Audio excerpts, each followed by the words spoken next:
Hi friends, உங்கள் வசந்தாஜி. என்னென்னா, எனக்கு ஒரு கருத்து பதிவிடலான்னு ஒரு ஐடியா. என்னென்னா, பெண்கள் எவ்வளோ கஷ்டம் இருந்தாலும் அதை அட்ஜஸ்ட் பண்ணி வாழக்கூடிய திறமை பெண்களுக்கு கண்டிப்பாக இருக்குது. அது எப்படி சொல்கிறேன்னா, நான் அனுபவத்தை இதில் நான் சொல்கிறேன். எவ்வளோ கஷ்டம், சாப்பாட்டுக்கே ரொம்ப சிரமமாக இருந்தாலும் வீட்டில் வெளியே சாப்பிட்ணும், பிடிக்கணும். ஆண்களுக்கு பெண்களுக்குள்ள வித்தியாசத்தை சொல்கிறேன்.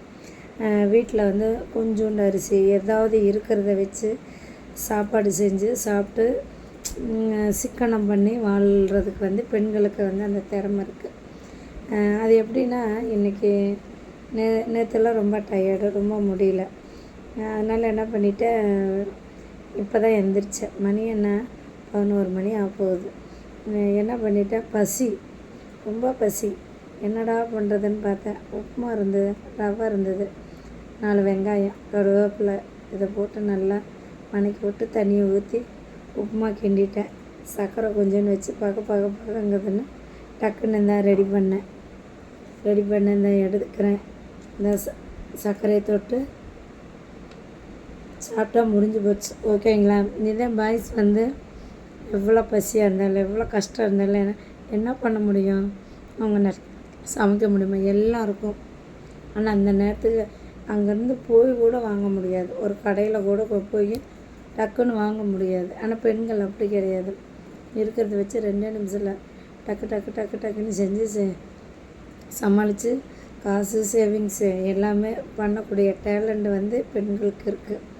இதெல்லாம் நான் அனுபவத்தில் சொல்லிகிட்ருக்கேன். அது மாதிரி பெண்களுக்கு எல்லா டேலண்ட் இருக்குது. ஏன் பெண்ணுக்கு மேலே ஏன் சம்பாதிக்க முடியாது, சேர்த்த முடியாது? ஏன் நம்ம இழிவுபடுத்திக்கணும்? எதுவுமே முயற்சிகள் இருந்தால். நானும் தான் எனக்கு இப்போதைக்கு கொஞ்சம் வீடு கட்டி கொஞ்சம் சிரமம்.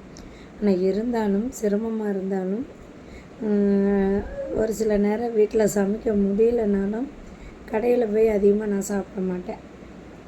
என்ன இருக்கோ அதை போட்டு நான் செஞ்சு சாப்பிட்டு போயிடுவேன். ஆனால் என் பையன்கிட்ட மட்டும் அந்த கணக்கு நான் பார்க்கவே மாட்டேன். ஏன்னா அது என் பையன். அதனால் அவன் என்ன கேட்குறான்னா 2000 ரூபாய்னாலும் செலவு பண்ணிடுவேன். அது அவனுக்குன்னு ஒரு தகுதி, இது எனக்குன்னு ஒரு தகுதி. ஏன்னு கேளுங்க. என்னுடைய வயசில் கிடைக்காத ஆசைகளெல்லாம் அவருக்கு நான் தரணுங்கிற என்னுடைய இது. அதனால் என்னுடைய கஷ்ட நஷ்டம் எதையுமே என்னோட போட்டு அவனை நான் நல்லா வளர்த்தணும், வாழ வைக்கணும். இதுவே என்னுடைய லட்சியம். அவ்வளோதான். மற்றபடி என்னுடைய லட்சியத்தில் வேறு எதுவுமே பெருசாக இல்லை. அவனுக்கு ஒரு வீடு, நல்ல படிப்பு, நல்ல திறமை, அதை மட்டும் ஒரு தாயாக நான் கொடுக்கணும். இதுதான் என்னுடைய லட்சியமாக எடுத்துகிட்ருக்கேன். இது எதுக்காக நான் சொல்கிறேன்னா, சில ஜென்மங்கள் தெரியணும். புரிய வேண்டியவங்களுக்கு இது புரியும்.